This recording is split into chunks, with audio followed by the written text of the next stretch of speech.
What's the one thing that you think everyone can do at home right now to improve their health? Dr. Federica. Calories are a metric. A leading medical scientist and nutrition expert, her work has led to groundbreaking insights on how what we eat impacts everything. She's dedicated to helping people harness the power of food for better health. There is no one ideal healthy look. Exercise just to burn the calories you want to eat makes literally zero sense. No one eats macros. We eat food. In my head, I thought if I take a supplement or a pill, it's the exact same. Yeah, it's not the same. You can't just replace food by taking some of the micronutrients and popping them in a pill. What is the best thing you can do when you're trying for a baby? Diet should be the first thing you change. Stop smoking, stop drinking alcohol. What the egg and the sperm are actually exposed to impacts its health and its quality. No way. Yes. You're joking. Why is this? Is it surprising? I don't know. I'm shocked that you're saying that. We're constantly bombarded with diet trends, superfoods, and miracle health hacks. But what does the science actually say? Well, today I'm joined by Dr. Federica, a leading medical scientist and nutrition expert, to break down the myths and reveal what really fuels a healthy body and explain why most of us are getting nutrition completely wrong. With over a decade of experience in public health and nutrition research, she's dedicated to helping people harness the power of food for better health. Her work has led to groundbreaking insights on how what we eat impacts everything, from our energy levels to disease prevention. So today, I'm so excited to be having this conversation with her. Her clients and students always say everybody should know this. So today, she's here to share it with you. We're talking about the biggest nutrition mistakes people make, the foods that actually boost longevity, and why so much of the diet advice out there is outdated. We're also going to touch upon fertility, because I know that's a huge topic for a lot of people right now. But before we get into this episode, if you're serious about your mindset, health, and personal development, hit that subscribe and follow button to listen and watch to new podcast episodes every single week. Thank you so much for your support so far. Let's get into this episode. Federica, hello. Thank you so much for having me. It's so nice to be here, Shivani. Oh, well, welcome to Millennial Mind. I'm so happy to have you here. And I feel that this is a conversation that a lot of people are going to get a lot of value from, because I followed you for a while and I'm just so looking forward to this. I feel we have a great chemistry already though, because we've been talking and I feel that it's just, you're a very open person. So I feel like I'm going to be able to ask you those hard questions that sometimes I'm a bit afraid to ask certain people. So I really want to start off with talking around our health and what we can do immediately to understand if we are healthy or not. Because I had today, you saw, a salad for lunch. Yeah. And then straight after, lovely lady here made a cake and I had the cake. And when you walked in, I said, oh God, I don't want you to see my cake, but I want you to see my salad, because I didn't want you to think I was unhealthy. Yeah. Now, I do think the definition of healthy and unhealthy has been skewed now, because we're constantly told what to eat, what not to eat. Orange juice is bad for you, salt is bad for you. Oh no, wait, orange juice is good for you. Oh wait, salt is good for you. And so I'm just confused all the time. What does a healthy person look like? And what does healthy even mean anymore? It's a really good question. And what you've just described is what so many people are feeling. There is so much confusion about what it means to be healthy. What's healthy food? What should I have more of? What should I have less of? So what you're describing is what fuels my fire to continue doing what I do, because, you know, at the end of the day, actually, the science around health, medical science and nutrition science are complex topics, right? But the advice on how to live a healthy life is quite simple if it's delivered by someone who understands the science. I think that's a good way to sort of sort the wheat from the chaff when you're looking online. Online misinformation is a massive issue for this. So we didn't used to have this amount of conflicting opinion as we do now. So now you go online and, as you said, on one side of the coin, you have people saying, you know, make sure you reduce your salt intake if you have high blood pressure, you don't want to risk heart disease. And then you scroll down and it's like someone being like, add salt to your water. And you're like, what? Which is it?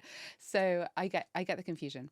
I think in terms of understanding health, and also your reaction to sharing your lunch with me is classic. A lot of people, when they have lunch with me, they're like, actually, I might just not eat. I'm like, no, please. Also, please then eat. you had a slice of cake. So I was like, oh, this makes me feel so much better. Yeah, homemade cake is like the one to have, right? So Okay, so what does healthy look like? This is a really important question because healthy looks different for everybody. There is no one ideal healthy look, and there is no one ideal body type. There's no one ideal weight or height. So everyone's different. But what is important is healthy is also something you can feel. So there is a level of intuition whereby if you feel something's not quite right, maybe you're feeling extra tired, or earlier we were talking about how you felt bloated for a few days. Yes. Some things, your body will send signals when something isn't quite working. So I would say that healthy is also a feeling. And then from an objective point of view, there are health markers that are really well established. So if anyone's worried about, am I healthy for my age on a population level, you can go to your GP or get this tested with any doctor. Some of the stuff you can actually test yourself. Things like blood pressure, heart rate. Your BMI is a very crude calculation, but it's an indicator. If you can, getting a DEXA scan and understanding your actual body composition. There's so many ways that we can measure health from different optics, because when you speak to somebody who, for example, is a neurologist, they'll be interested in like your nervous system health, and there's specific metrics for that. Speak to a cardiologist and they'll be like, well, these are the important health metrics for heart health. Speak to a psychiatrist or a psychotherapist, and there are other ways to measure mental health. So it really depends on what the question is. Love that. What are you trying to find out? And then, the most basic sort of things we can do at home, anyone can do this. If you want to sort of see where you are at on the metabolic health scale, like, do you want to understand? Just take a piece of string and make it as long as your height. So from your feet, get someone to help you to make it more accurate. Either measure your height against the wall and then make the piece of string the same length, or that's probably the best way. Then take that piece of string and halve it. Okay. And then see if you can fit the halved piece of string around your waist. Oh. So ideally, yes, you can fit it around your waist, not too far, because that would mean you're likely to be underweight. But that waist to height ratio is actually a really good predictor of metabolic health. So that's like super simple. Yeah, you can do Throw that. your BMI calculator in the bin. All you need is a piece of string. It's a really good measure, and it's a bit more accurate for individual variability. So BMI is super useful for population level, understanding like what population level health looks like, metabolic health. But as at individual level, somebody might have a really high BMI because they're actually really muscly.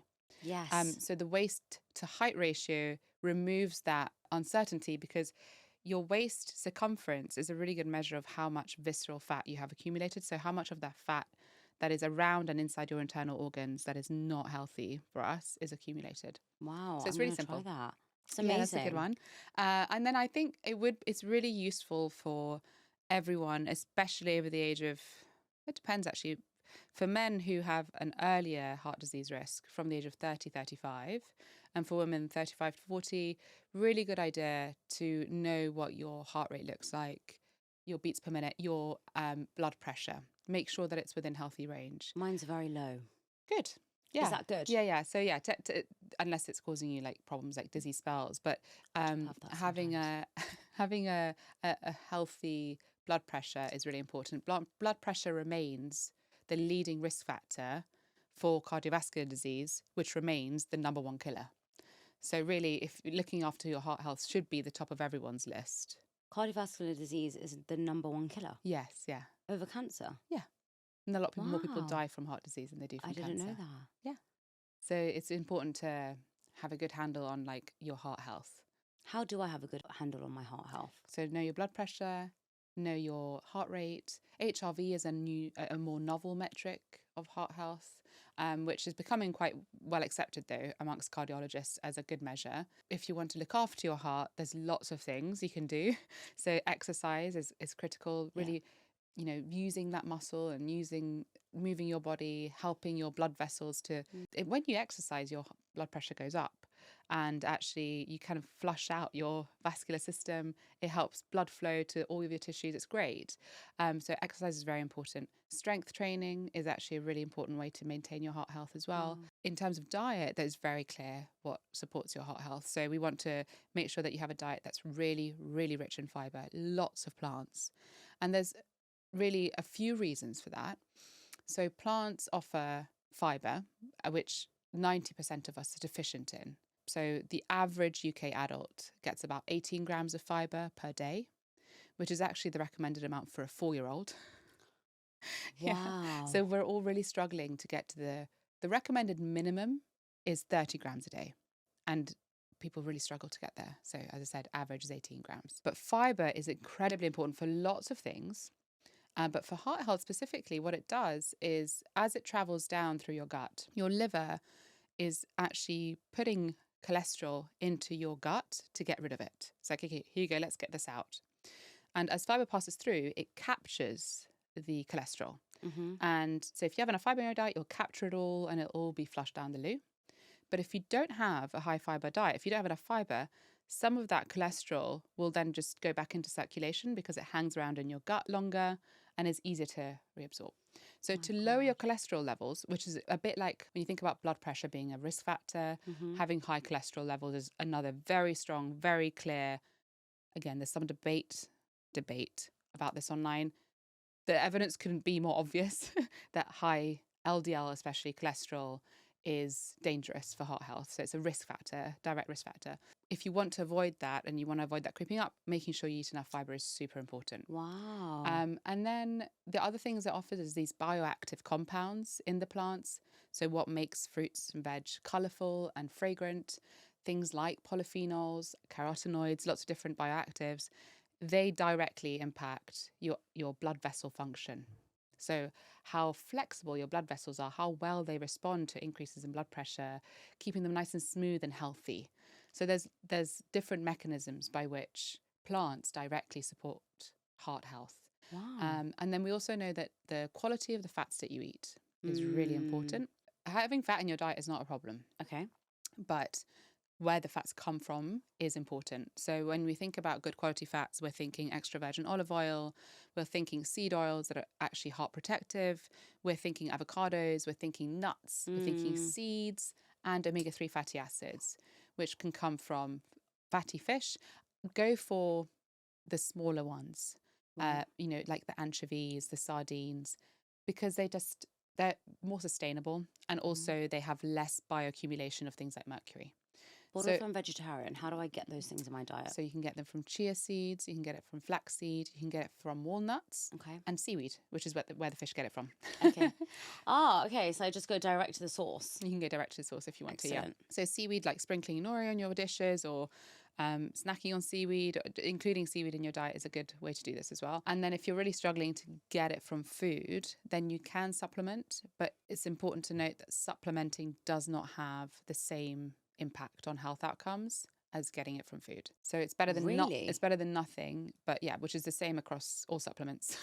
They never replicate the effects that you see when the same thing is found in food. Okay. So actually that makes sense. Sorry. That does make sense, doesn't it? Yeah. A lot of people find that surprising.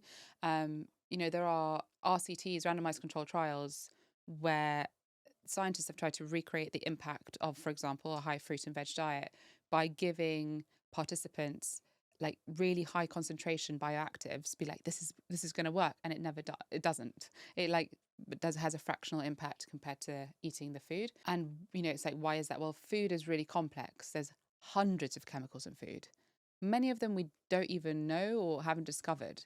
So to try and replicate the complexity of a piece of fruit in a pill is not something we know how to do.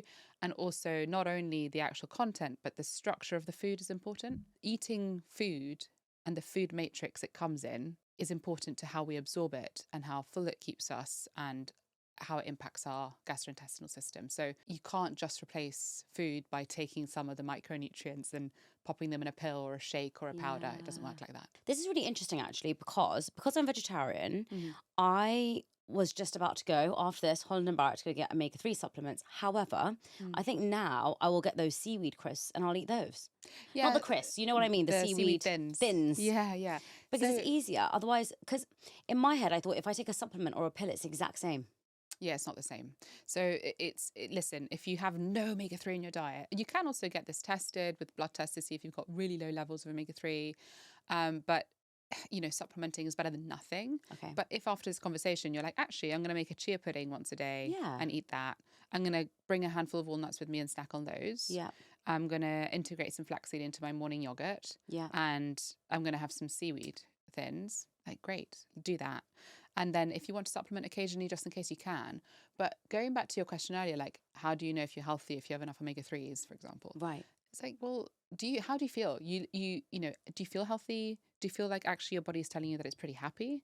That's usually quite a good indicator of overall health, because when we are deficient in important nutrients, our bodies will tell us. So, for example, with omega-3s, if you're really deficient in them, generally speaking, people will report really dry skin, even pains in their joints. So, like, your body will give signals. Getting it from your food is across the board, by the way. Getting your nutrients and your nutrition from food is always going to have a much bigger impact than supplementing. I'll give you an example, right? You know, I'm the head nutritionist at Zoe. Yeah. So we have done a randomized control trial on how well Zoe as a personalized nutrition program works to improve health. Okay.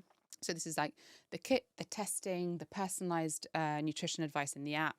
And we looked at how people were able to implement the advice and improve their health. And in that randomized control trial, which we published in Nature Medicine, there was improvement across cardiometabolic health outcomes, sleep, energy, mood, all improved. Great. So pleased to see that our way of helping people improve their diet works. We've also developed a fiber supplement made with whole foods. It's called Daily 30. It contains nuts and seeds and herbs and spices. It's wonderful. It's unique to the market in that it's the only available fiber supplement that is actually made with whole food and not powdered food. That we did a randomized control trial on. And we had improvements across mood, gut health, gut microbiome composition, bloating, all the things that we asked. There was really great improvement. But it was not as big an improvement as the dietary change. Yes. So supplements can have an incremental, proportional, they can be like the cherry on top. Got it. But you've got to do the food bit to get the real benefits of improved lifespan, increased health span, decreased risk of chronic diseases. That's where the magic happens. It does not happen with supplements. So I find it really sad when I have women who come and see me in clinic and they'll say, oh, you know, I'm taking all these, sometimes like hundreds of pounds worth of supplements, super expensive. Like, it's really expensive, hundreds of pounds worth of supplements, but, you know, but their relationship with food is not great. And actually they don't really eat a lot of food, but they're like, but I'm taking all these pills. I'm like, it's not going to do the thing. And in some cases, over supplementing can be problematic. Yes. So I've had women who've come into my clinic and they're trying to conceive, perhaps about to start IVF, right? But they have like sky high levels of B12, sky high levels of vitamin D. And I'm like, what are we doing? And it's because they're taking several different supplements to try and improve their chances of conceiving, which is such a vulnerable time. It is so hard, mentally to be in that place. And there's so many supplements that are sort of targeting that. It's really sad. And then we have to work together to like reduce everything, bring it back down to normal, and really go for a food first approach. There are some really good evidence-based supplements for fertility and conception. Mostly really it's folic acid, and everything else, like, unless it's needed, unless you know that you're low in certain things and so it's worth supplementing just to get you back up before you start treatment. It's not like this bulldozer effect of just taking loads of supplements. You can do harm. You can do too much. Wow, this is so interesting. I mean, I don't have fish and I don't have omega-3, but I do have dry skin, but I wouldn't say I have really dry skin where it's peeling. Sometimes on my fingers I do actually, but not like a lot. And I don't have a lot of joint pain, but I do work out, so maybe it is a little bit. But the one thing I do have, before we get on to fertility, by the way, is really cold hands. Yeah. It's freezing hands, and I'm always so cold. Always cold. What's the symptom for that? I mean, it's hard to know without knowing like the rest What's of your... What's the symptom for the cold hands? Tell me now. But so there's lots of things. So there's something called Raynaud's, which actually... Oh yeah, I did have that once. Oh, so where you get an ET finger. Yeah. I got that. So Raynaud's means that your blood vessels react quite strongly to changes in temperature. It's a really interesting... I have Raynaud's as well. Following frostbite I had as a child. Me skiing. too. I had frostbite skiing. Yeah. But I don't... my finger doesn't go pill anymore. It doesn't. So No. it's like a dysregulation. It's a backwards response to cold, where your blood vessels essentially just go no blood flow, and so things like that can impact. Then if you are someone who has lower blood pressure, very low blood pressure, so your extremities can get cold if you're under eating. So if you've done sort of more movement than you've actually fueled for, that can also lead to cold extremities. Yeah, so I it's eat just all the time. But if I, for example, this morning I went for a run. Yeah. We came back and I had a protein shake. Because the protein shake was cold, I was then freezing for the next hour and a half. I was frozen. Well, it's ridiculous. Next time, have some nice warm scrambled eggs. Yeah. Better for you as well. If I have a cold drink, I get cold. Yeah, which is fair enough because you're like cooling your core, isn't it? So you kind of, But I love a protein shake. I think the biggest pet peeve I have in life is that I'm always cold, and I'm always just extremely cold. You know, it's a surprise I'm not wearing thermal leggings under this today, but I am freezing, and so I'm always wearing a thermal. I'm always wearing thermal leggings. Even just now, we were in India. It was 35 degrees.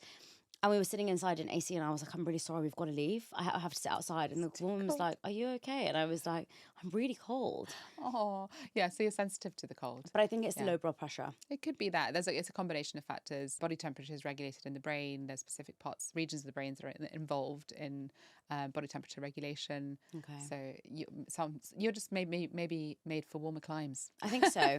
In Ayurveda, they say I have a cold dosha. I don't know what it was called again, but it's so confusing. Anyway, I really want to talk around fertility because I think there's a lot of people who are watching this podcast, and also, you know, selfishly, I'm going to get married this year, and so it's going to be a conversation that I am going to be talking about a lot more. What is the best thing you can do to prepare yourself when you're trying for a baby? Because I think the older you get, the more scared you become. And you hear more and more. I think it's really excellent that the conversation is moving for us, talking around, you know, miscarriages, us, you know, losing babies, you know, even at birth.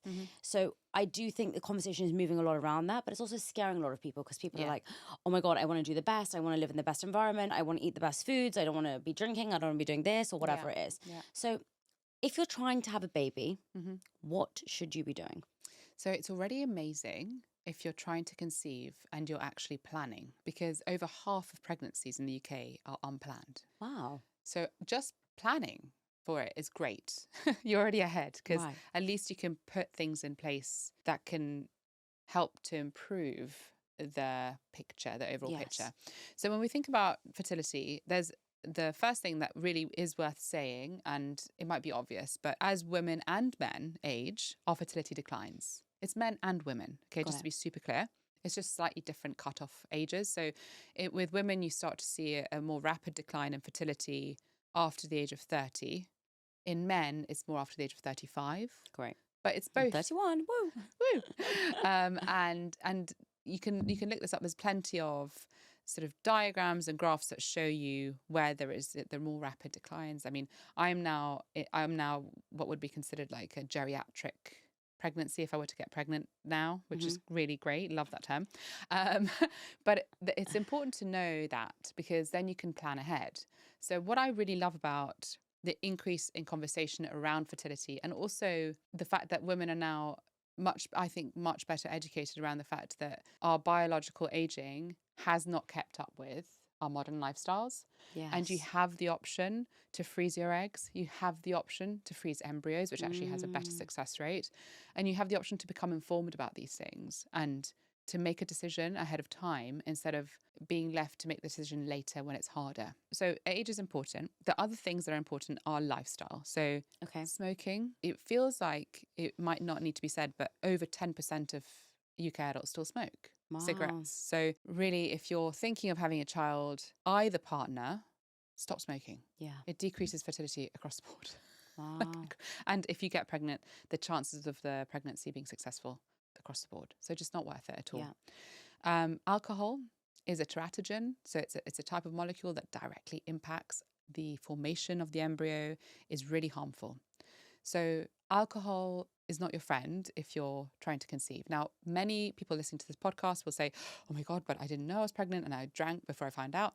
Don't worry too much about that, okay? Like, I don't want to scare people, but if you're able to plan, it's best to cut it out. Yeah. Now, if you had that one wild night just before you found out you're pregnant, your baby's likely to be okay, so long as you're general lifestyle and health were fairly good before conception. Right. Critically, both egg and sperm have a 90-day window preconception. So before conception happens, the egg takes about 90 days to mature, and the sperm takes about 90 days to go from like a tiny little stem cell to a sperm. Got it. So in those 90 days, what the egg and the sperm are actually exposed to impacts its health and its quality, which is, it's quite handy that it's the same for both partners. Wow.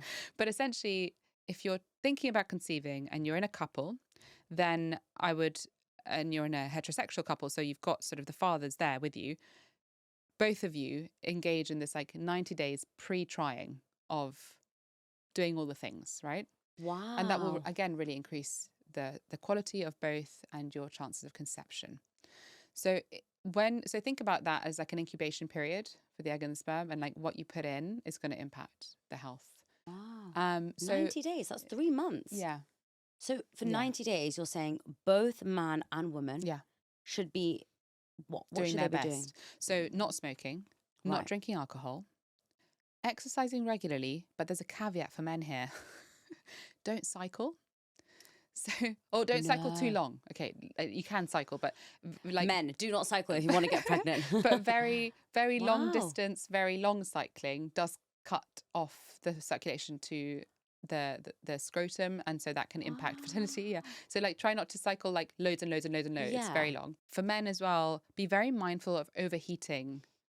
Yeah, because I've heard of this with the sauna. yeah, well, so saunas, I interesting.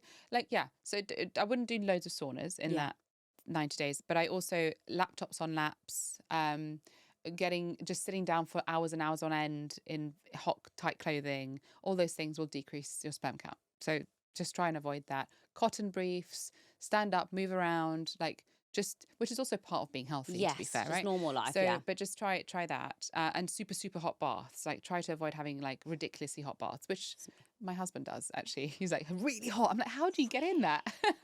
I'm like Really a hot. lobster when I come out the shower. Nico's you? like, "What's wrong with you?" He was like, "I don't understand how skin's not burnt," and I'm like, "Oh, but I'm so cold. Yeah. I find I'm honestly my shower's on the hottest." Really? Yeah. That's my husband too. And I get in, I'm like, That's Nicole. quick. But Turn for it women, down. it's okay to be warm, no? It's okay to be warm for fertility. When you're pregnant, you have to be more careful about big temperature changes. So like super hot baths, or you wouldn't do that when you're pregnant. God, it's going to be a nightmare for me then, because I have a big temperature change almost every day. Your body temperature is elevated when you're pregnant. So yeah, you might be Can't warm. wait for that. So those things. Then okay, the food, nutrition is incredibly important in this period. Okay. So if you think when conception takes place, the egg provides all the nutrients that the developing future embryo will need until the placenta forms and attaches. Okay. So everything the baby needs, well, nearly everything, we'll get to that in a minute, is inside the egg. Therefore, you need to have the most nutrient-dense diet possible to make sure all the nutrients it will need for those first 10 weeks is in your egg, because then it forms a little yolk sac, literally like actual chicken eggs. Right. And the developing fetus will actually get its nutrition from that. That's why I say having a generally healthy diet, even if you then have that one night out that you sort of didn't mean to have or whatever, the majority of the egg's nutrition will come from the diet you had in those 90 days. And so here we're talking about the essential nutrients, omega-3, iron. There's so many, like, when you think about the diet that best supports fertility is the Mediterranean diet. Okay. So if people who don't know it, look it up. There's loads of pyramids. You can Google image it. Yes. And Mediterranean diet is made up of a variety of whole grains, pulses, nuts and seeds, vegetables, fresh fruits. And then it has oily fish, some eggs, some white meat if you want to, red and processed meat, like very occasionally, but honestly, no need to have it. And then right at the top is actually homemade sweets. So like the cake we had earlier. And an extra virgin olive oil as the preferred fat for cooking and dressing food. The Mediterranean diet has the best evidence to support fertility in men and women. And there are plenty of studies, including randomized controlled trials, to show that it improves fertility outcomes. Improves? Yeah.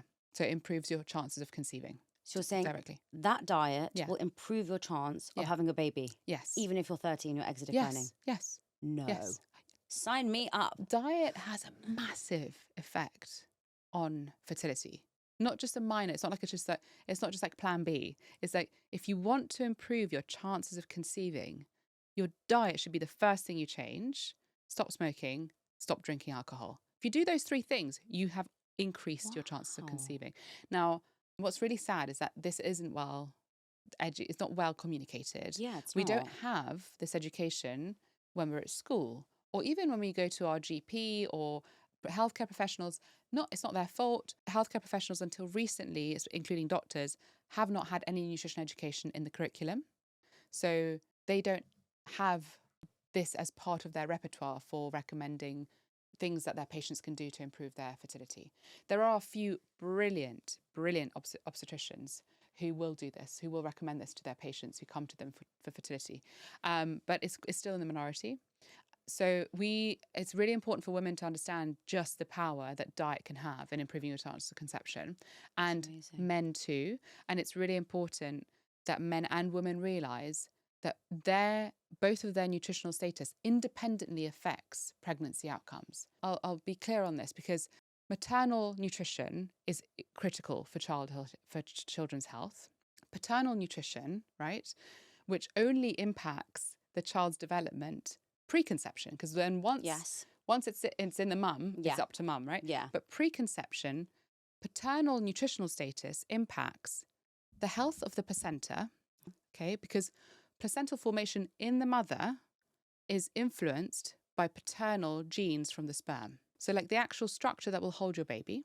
Yes. And then long term, paternal nutrition and health directly influences children's developmental health. So things like risk of autism, ADHD, schizoaffective disorders, which is a very clear, distinct effect from paternal health. Amazing, right? Wow. So this is beyond genetics. There are, of course, genetic predispositions for this, but actually paternal nutritional status and metabolic health, blood pressure, BMI, waist circumference, directly influence the risk of neurodevelopmental conditions.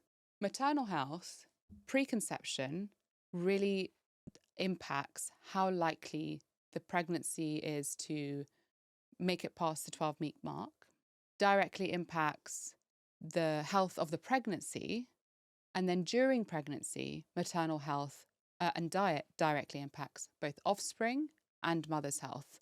So I wrote a review years ago looking at how diet impacts maternal and child health during pregnancy.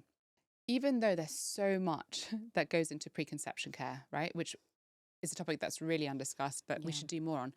During pregnancy, if you change your diet during pregnancy and improve it, you still have really good outcomes for both mother and baby. We call this window in nutrition science and in sort of health research, we call it the golden window of opportunity, or the first 1,000 days.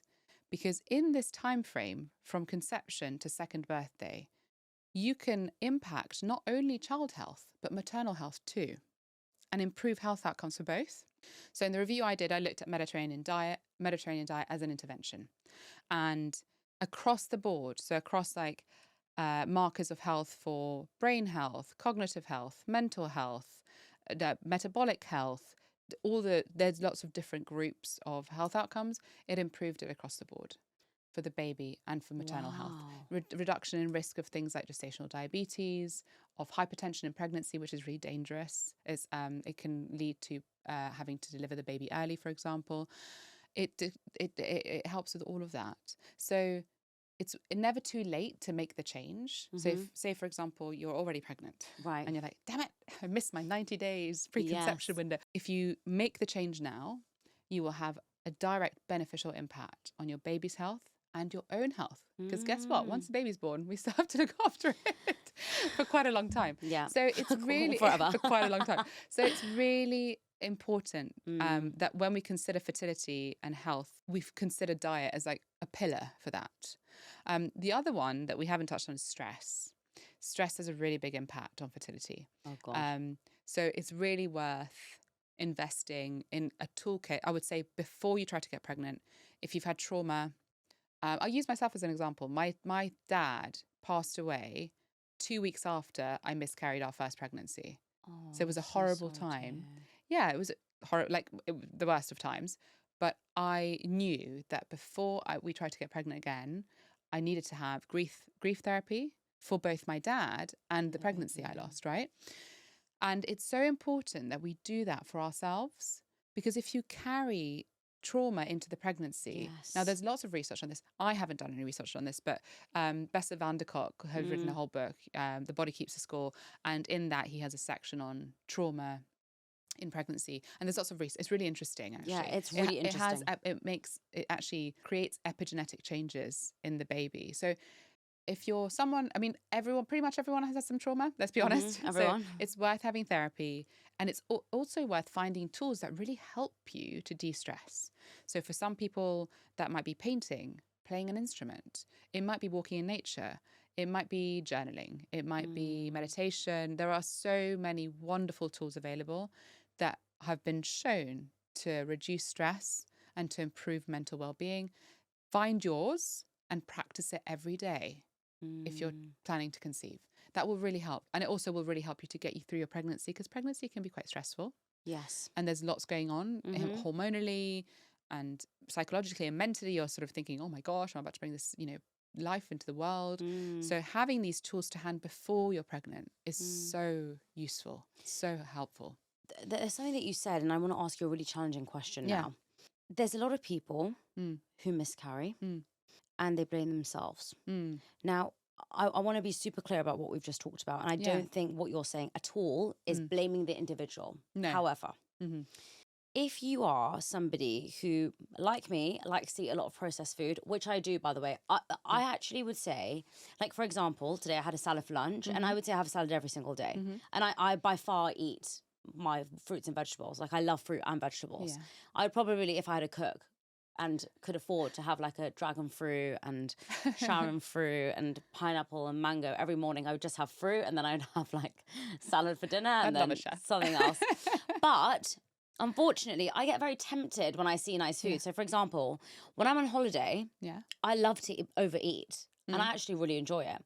Now, if I'm pregnant and I go on a holiday and I have a breakfast buffet every day, or let's say I have a craving for Pizza Hut, and God forbid something were to happen, I'm just worried that would it be my fault because of the food? No. So, okay, let's be really clear.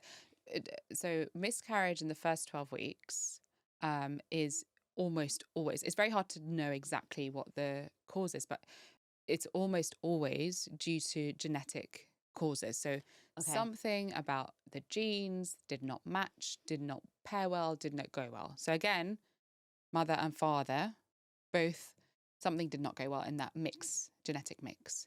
That is honestly like the majority of the time. Now, there are certain drugs, prescription drugs, that have a risk of increasing. There's other things that can influence the risk of miscarriage, but most of the time when you have an early miscarriage, it's due to the genetics of the developing fetus and embryo. It's not your fault, right? Because there may have been something in that specific egg and the sperm, or just the sperm, or just the egg, that just meant the genes were damaged, so that the chromosomes were damaged. Or it may have been that, it didn't quite implant well, and therefore it didn't. So there's so many factors that go into it. The one Pizza Hut, or even the 5 Pizza Huts, or the everyday Pizza Huts aren't going to be what caused that. Got it.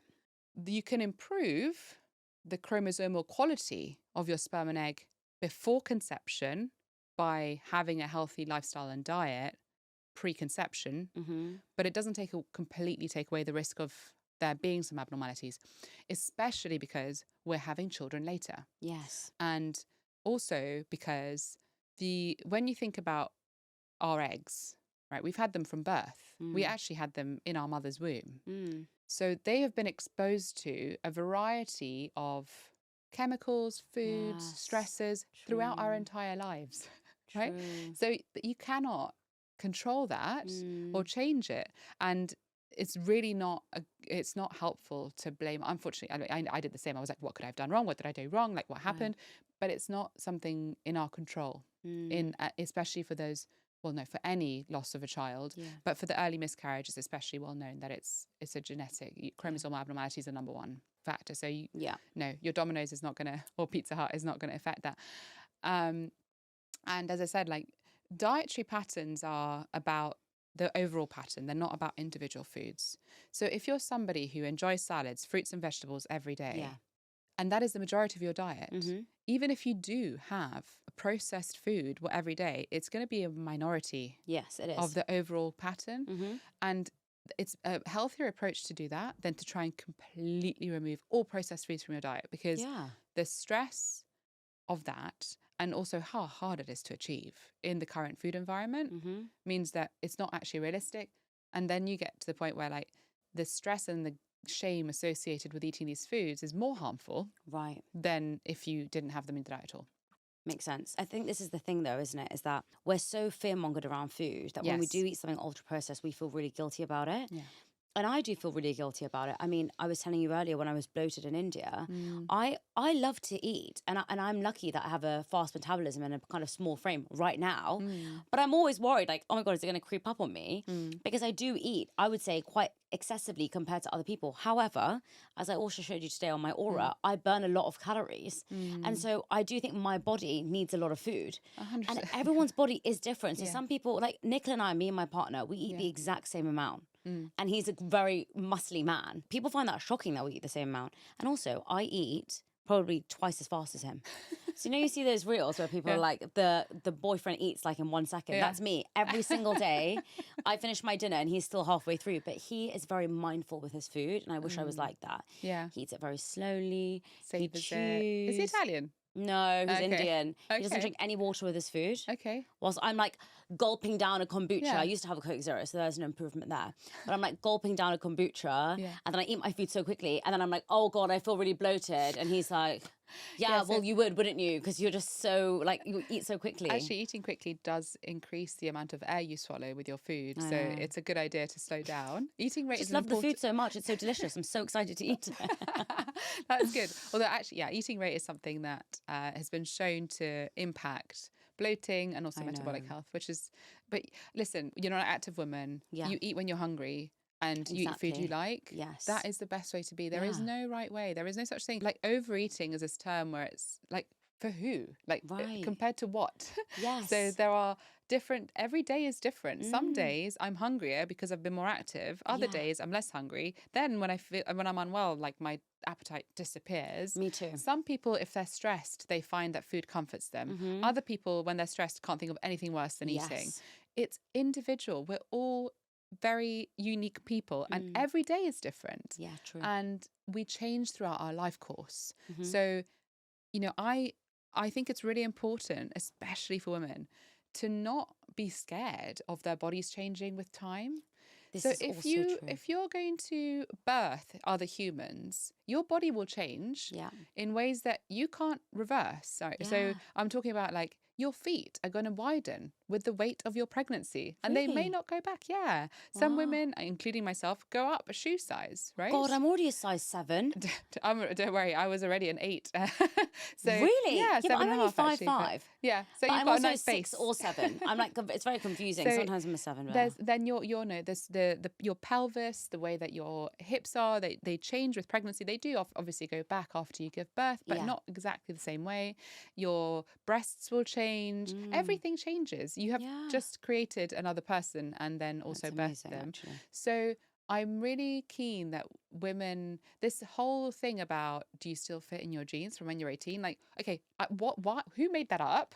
And how is it a useful marker of anything? Right? True. Similarly, you don't see men being like, I still wear the jeans I wore at uni. It's like, why are we doing that? So your body will change. If your body changes and adapts, it's because you're still alive. So we should probably celebrate that. And there are different ways to keep it really healthy. So as we get older, like bone mineral density. Well, bone mineral density is always important. And undereating is one of the leading risk factors for decreased bone mineral density. And having strong bones is so important. And if you want to live to like 99 and be able to get out of bed and walk down the stairs and all these wonderful things, you've got to have good bones. It's true. Your muscles are important. Is your musculoskeletal mass, I don't mean 6 packs or like looking muscly in your bikini. I mean like your musculoskeletal mass, the muscles that support your skeleton, that help you move, Yes. your functional movement muscles. Like, are they strong? That becomes really important. After the age of 30, we start to lose muscle mass every year. And after menopause, we see an even more rapid decrease. So like, how do we make sure that we're actually helping our bodies to stay strong for long-term health, to keep us living independently into later years, and stop less focus around sort of, I can eat loads and I don't put on weight. That genetically blessed, you're very active, but actually it's not a marker of health per se. No, it's not. It's just something that means that you can enjoy food in ways that maybe people who are more prone to putting on weight can't, which is great. And I'm grateful for the same. Yeah. But I think we need to reframe like what it means to be healthy throughout the life course. We change, we adapt, we evolve. We're evolving beings. So we need to really embrace that.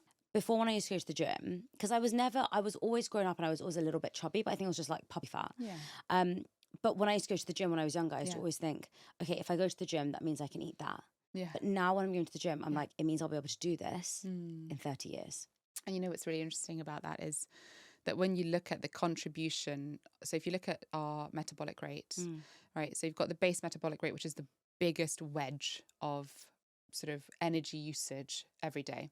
Base metabolic rate depends on your body composition. It depends on your cardiovascular health. It depends on how well you respond to hormones like insulin. So things that are not related to your today's gym trip. Yes. Your rate at which you burn energy attributable to exercise is a tiny fraction of our everyday energy usage. Right. It's an important one, but going to exercise just to burn the calories you want to eat makes literally zero sense. Yeah. That is not, and a lot of us grew up with this. Like I grew up with this as well. And it's just not the thing. Now, whereas changing your body composition, getting stronger, all these things will also impact your metabolism. True. But will have much longer term benefits. So yeah. I want to also talk about sleep because, you know, when you were saying at the beginning, do you feel healthy? I think the number one thing I feel, and I think that so many people I speak to feel, is tired. I constantly do feel tired, and I do think I do quite a lot. Yeah. However, I used to be able to do so much more. Yeah. You know, I used to wake up at 5 a.m. on the crack of dawn and be energetic and like raring to go. I did also used to have a lot of coffee, which I don't have anymore. Okay. But I do find myself constantly being tired, even when I was away. You know, I look at my parents, right? And I don't know if this is also in their epigenetics. Yeah. But they weren't born in this country, you know, they migrated from Africa to here. Oh, yeah. And they came here with nothing. So they were like always working really, really, really hard. Yeah. So we go on holiday with them, and even with my partner's parents, you know, they're up at 6 o'clock. My dad is in the gym every single day. He goes to the gym without fail. Nice. On holiday, he will go and he'll wake up at 6, and then my mum will wake up at 7, and they're very, very active. And then they're partying with everyone else at the wedding. We just went to a wedding in India till 1, 2 o'clock in the morning. Love it. But I'm exhausted. So why am I so tired? They're 60 years old. And everyone's like, you're the grandma. And I'm like, I am. I'm just so tired. Yeah. But why am I so tired? Well, I mean, do you sleep? I do. You sleep well?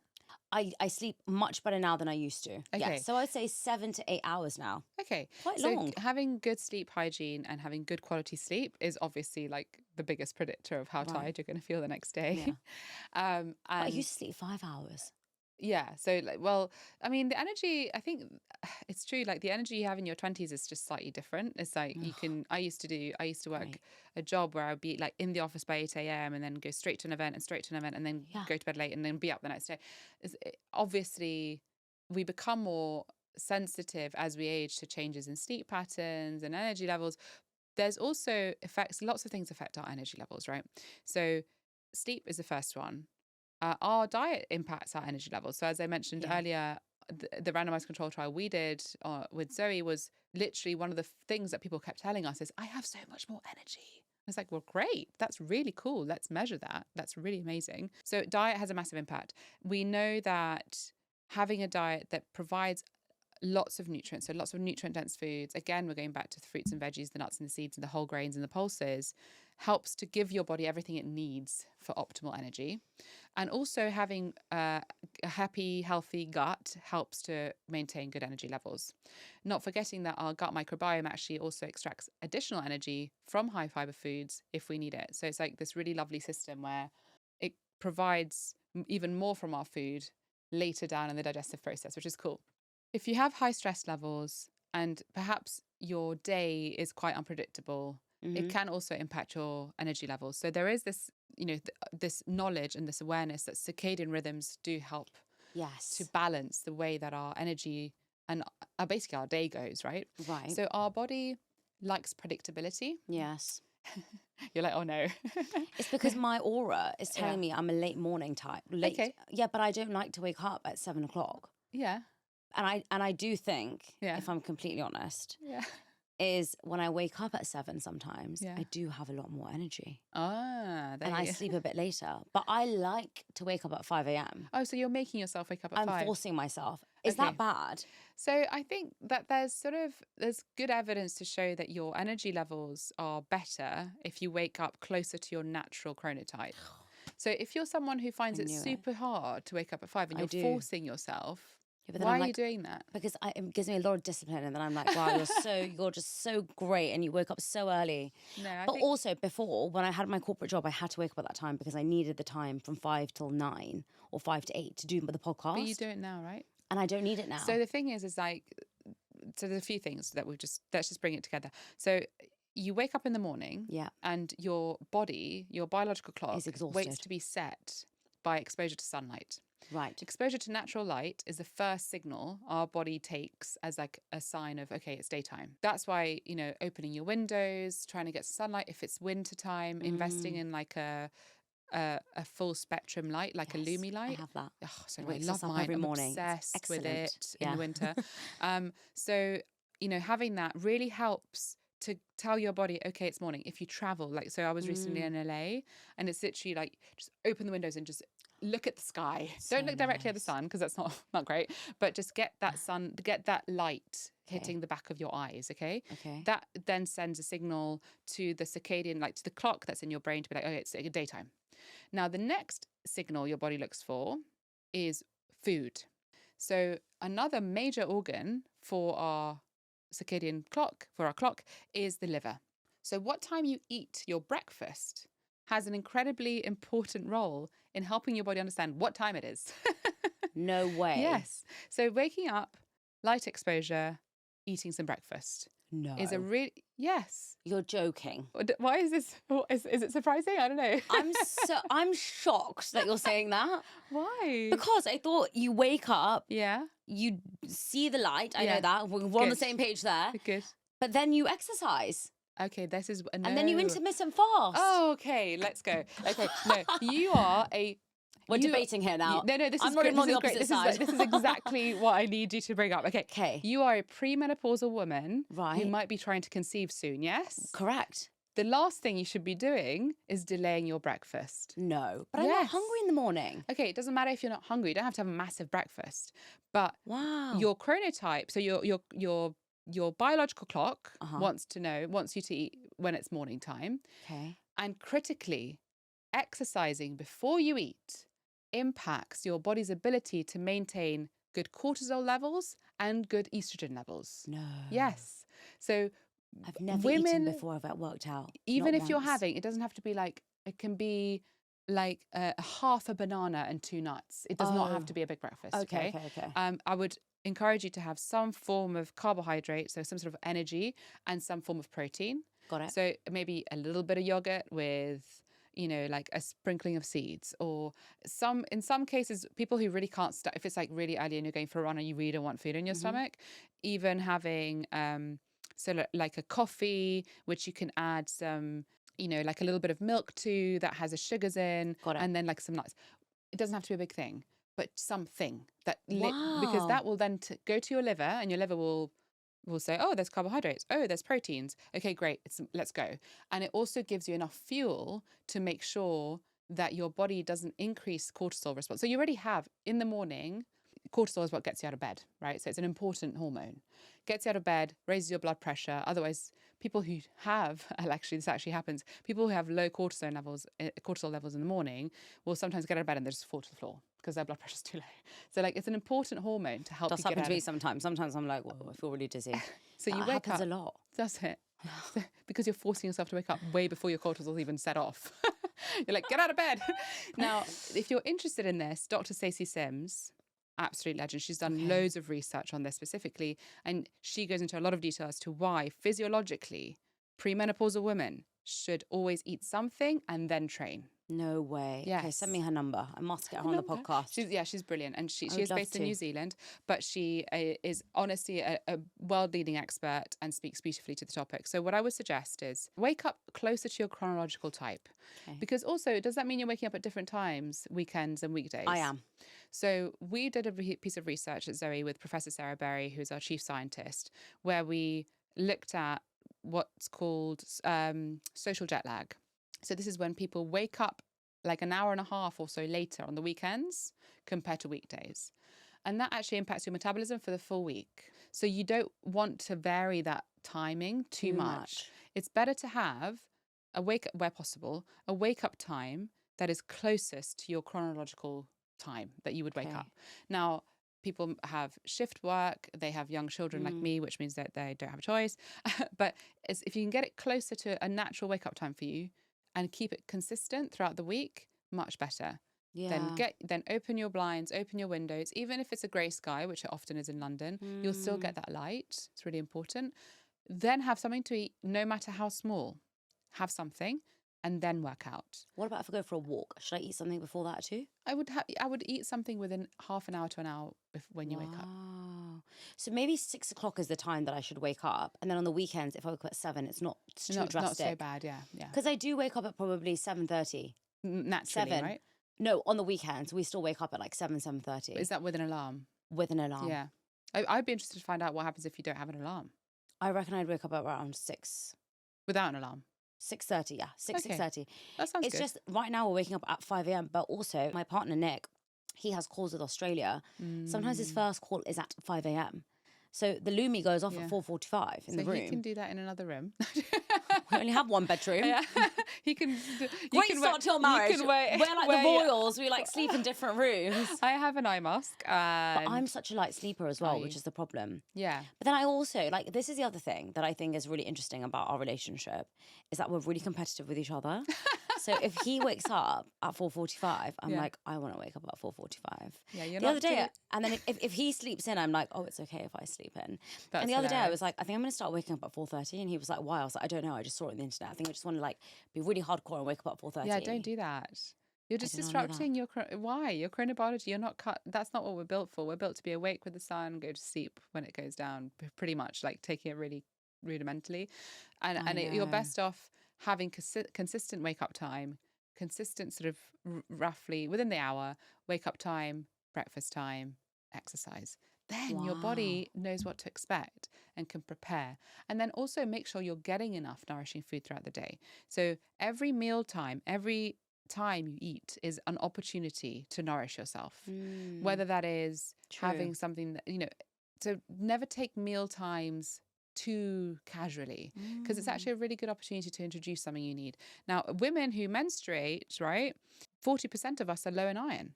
I'm very low in iron. So that directly impacts your energy levels. It's like the biggest. So do you sleep? Yes. Okay. How is your iron status? Terrible. I'm actually anemic. That is something that you need to address. Okay. Not only for your energy levels, but also for fertility, because going into pregnancy with iron deficiency is dangerous. Right. And so that's something you should definitely address. Now, in your doctor can recommend if you need some supplementation for that.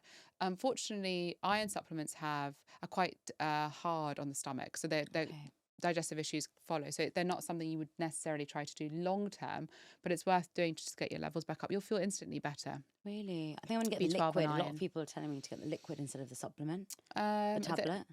I think you can get good sprays. Yeah, better than Yes. tablet. Yeah, for sure. Yeah. For the gastric side effects. And your doctor can recommend one as well. But essentially, in terms of iron-rich foods, you're really looking for chickpeas. Okay, I You're had looking those for today. leafy greens, but you need like Today. every day if you're vegetarian. Do you eat eggs? Yes. Yeah. So eggs are iron as well. But you need to make sure you're incorporating iron-rich foods every single day and at Yes. every mealtime. Okay. Because if you're someone who's like maybe just a bit less able to absorb, so your absorption is a bit lower, you need to make sure you're really prioritizing that. And you can get iron-rich foods that are also high in fiber and lots of lovely polyphenols and bioactives. The only thing to watch out for is that iron does compete for absorption with certain other nutrients, specifically calcium and zinc. So if you're having yogurt, for example, no, I do no, don't do that. For breakfast, I normally have scrambled egg, Nice. a slice of sourdough, Yeah, nice. avocado mixed with cottage cheese, very good, and then some sprouts. But so the cottage cheese will have calcium in it. That So will, yes. if you have that avocado competes, with spinach okay, and a squeeze of lemon, you've suddenly made all the iron easier to absorb. And if you have tea or coffee, have it sort of half an hour after. Okay, Because okay. coffee also competes for absorption. So it's I just have matcha. Matcha's, yeah, but matcha does as well. Fine. Okay, so half an hour you after have breakfast. your matcha either half an hour before or half an hour after, just so it doesn't compete for absorption. So you've got to help your body out to get your iron levels back up. That will most likely be the biggest driver of your energy. And then for lunch, I'm going to try and have a salad now every day with like chickpeas and beetroot and loads of other like veggies in them. Yeah, and then nuts, for dinner as well, I get don't forget nuts and seeds and legumes. Lentils are packed with iron as well. Okay, lentils are wonderful. Beans are wonderful. So, you know what? I just feel like it is a bit hard though, isn't it? To like manage everything. I think when you talk about individual foods, it feels like it. Yeah. But when you talk about the pattern overall, so as I said, that's why I like the Mediterranean dietary pyramid, because if you look at it and do your food shop kind of inspired by it, then whichever way you then combine it into different meals, it's going to be good. What about a protein shake? Is that bad for you? I have one every day. Don't tell me it is. It's not that it's bad for you. Okay. It's that it depends which one it is. So like what else is in it is what it's a vegan one. It's a good one. Form. Yeah. So it's like what else is in it in terms of flavors, any sugars added, anything like that. Made with stevia actually. Yeah. And then what is it for? Well, I have it with coconut milk. Yeah. And then I have matcha in it. Yeah. And a banana and ice. Yeah. And I have it after my workout. Yeah. I don't have it every single day. I do try to, but Nicole has it every day religiously. So the thing with protein shakes is that if it's replacing an opportunity for you to have a nutritious meal event, then it would be better for you to have the meal. Okay. If you're having it because you're concerned that you're not getting enough protein in your day, I would ask you, why aren't you? Because majority of people who eat enough food are getting enough protein. But how much protein should we be having every day? So 0.8 grams per kilogram of body weight. 0.8 grams. Okay, so mine would be... I don't think you should work it out. I'll tell you why. Because Don't tell everyone your weight. Well, it's like, no one eats macros. We eat food. We don't eat macros. We don't eat micros either. We eat food. And when people try to over-index on one macro, which is exactly what's happening a lot with protein at the moment, and especially with women, right? They're obsessed with getting the number. Then everything else falls off. It's like, okay, I've got to get my protein target, and everything else is like a side note. And I'm like, well, no, I just told you at the beginning of this conversation that the one thing we're all deficient in is fiber. Yes. Right? But here we are counting our protein grams. Now, the majority of the evidence that we have tells us that if you're eating enough food, so if you're not under eating, then you will be getting more than enough protein. So you'll be getting more than 0.8 grams per kilogram. Right? Now, there are populations, I want to caveat this because protein's an important nutrient and obviously it's essential for health and for life. There are some groups that do need support with their protein. So anyone who is undernourished, anyone who has just had a major trauma, so major burns, surgery, and chemotherapy treatment, because our immune system is extremely protein hungry. All of our cells in if you think about it, like immunoglobulins, everything that the immune system creates to fight infection and to repair tissues is protein based. So when you have a massive inflammatory response or like a big insult to the body, you have increased protein needs. So that's another group. Then we also have people who are older, so over 65. That is when you really want to work hard to preserve muscle, and you become a little bit less efficient at absorbing nutrients from food. So upping protein intake can be helpful in this group to reduce the risk of frailty and more muscle loss. And the group that talks a lot about protein intake at the moment is women, menopausal women. And this is because in menopause, there's this big shift in metabolic function. So literally the way our body absorbs nutrients, responds to sugar, responds to fats, and even how our insulin resistance changes because of the loss of estrogen. And so there's this emphasis on maintaining muscle mass to help preserve metabolic health. And what I would say there is, like, if you're the most important thing to preserving muscle mass is doing the movement. So making sure you're lifting heavy weights, moving your body very, very regularly, like making it a real point, especially around this time. And then the protein will follow. But if you're just increasing protein and not doing the movement bit, you're not going to get the results. And then the last group that's important to note, especially nowadays, is people who are on a rapid weight loss journey. So people who are taking things like GLP-1 agonists, like Ozempic. Oh, yeah. When you have this very rapid weight loss, you lose fat and water and lean muscle tissue, which is a normal part of weight loss. But when it's really rapid, you need to try and maintain it. So because you don't want to end up losing lots of muscle mass, and then there is this high chance that you will regain the weight, especially if you stop with medication. And what we don't want is for you to regain the weight you lost as mostly fat and ending up with a worse body composition than what you started with. So in patients that are people who are taking these medications or who are just embarking on rapid weight loss journey, or they have a lot of weight to lose, ensuring they are getting enough protein at every single meal, plus resistance training and heavy weightlifting to maintain that muscle mass is really important. Protein, again, like a lot of nutrition, does need to be tailored to your life stage and what you're trying to achieve. Yes. But as a general rule, if you're trying to achieve better health, you don't have to over-index on protein. Yeah. Right? And if you're eating enough whole foods, so all plants contain all 20 amino acids, that you can have eggs and good quality meat. I would never recommend processed meat as a good source of protein. There's lots of others that are better. You can get more than enough protein than you need if you're eating enough food. So eating lots of good quality food is better. So do I recommend protein shakes? Very rarely. Because why? I just love them. But if you enjoy them and they give you, it's part of your routine. Maybe I don't have to have it every single day, which I don't religiously, I would say. But I would say at minimum 3 times a week I do have it. Fine. And it's not going to say, if you're choosing a good quality one that doesn't have added sugars, doesn't have too many added emulsifiers and sweeteners doesn't have any and of that. thickeners, then it won't do you any harm. But I would just love to leave you with a thought, though. We didn't evolve to drink 20 grams of protein and absorb it quickly. So I do think that now, as I said, 3 times a week, not going to make a difference. Yeah, I understand what you're saying. But it's like our liver is like, cheers. Why did you just drink all this protein? Now, again, the randomized controls trials that we have don't show harm.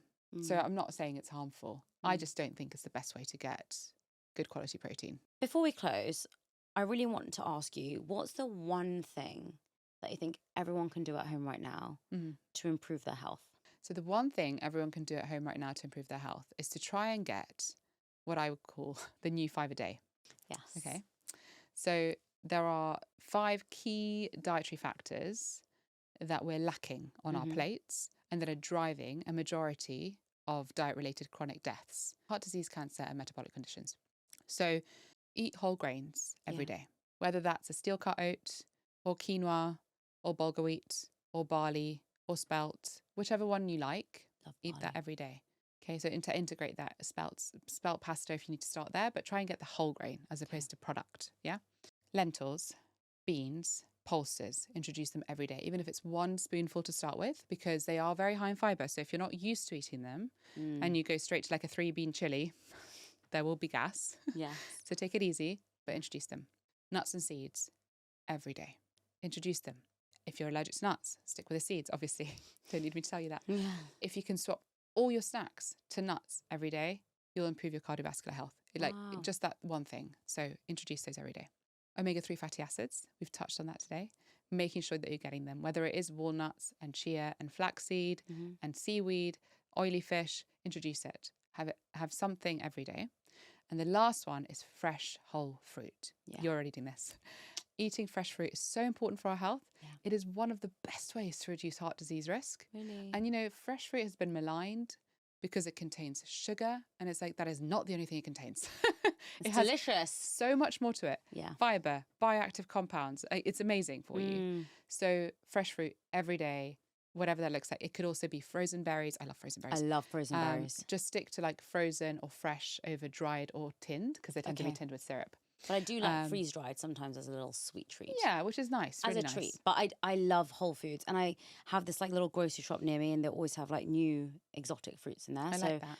And they are expensive, but I'm also like, yeah, but buying sweets is expensive now. Yeah, yeah. And I just use, you know, do you have kumquats? Yeah, I love them. They're like sweets. So good. They're so good. So I would say like those, and then be your own health architect. So if you're trying to create a healthier environment in your home, buy the foods that you want to eat more of and put them out. Make them easy to reach. Put the fruit bowl out on the side. Yeah. Open your like pantry or your cupboards. What is the first thing you see? Is it the mixed nuts and the seeds? Is it the whole eggs? Is it like whole foods? Or do you open it and see quick, unhealthy processed snacks? Because if it's the easiest thing that you have, it's true, is what you're going to reach for when you're hungry. So think about designing your space for you, your family, your loved ones, so that it's as easy to be healthy as possible. Yeah. I love that. Thank you. And I also, do you know what? I really love soaked almonds. And I think they're delicious. And it takes probably 10 seconds to just put some almonds in some water. Nice. And then if you soak them and you have them later, they're so much nicer. That sounds delicious. Have you had them before? So we initially, we soak the almonds, but for quite a long time. Oh, fine. And then we blitz it. And that's our almond milk. But it's like a hell of a lot of almonds. So it's no. This not is like 10. the stuff you buy where it's like 99% water. Yeah. And I'm like, that's not almond milk, guys. So it's a Sicilian specialty, and it's delicious. I'll have to try it's that like next time. very creamy. Wow, amazing. So good. Yeah. Well, thank you so much. I do feel like we need to do a part 2. There was a lot of information that I need to still ask you. Yeah, we haven't even touched on it. We haven't even touched on it, but thank you so much. I feel that you've made me realise that I can actually do lots of small things in my diet, and I'm actually going to try it, and I'm going to tell you how I feel in my energy levels. Yeah, and I hope you enjoy your food. Because food is also like one of our greatest joys. So we need to stop being scared. Like let's make friends again. True. Thank you. Thanks for having me. Thank you.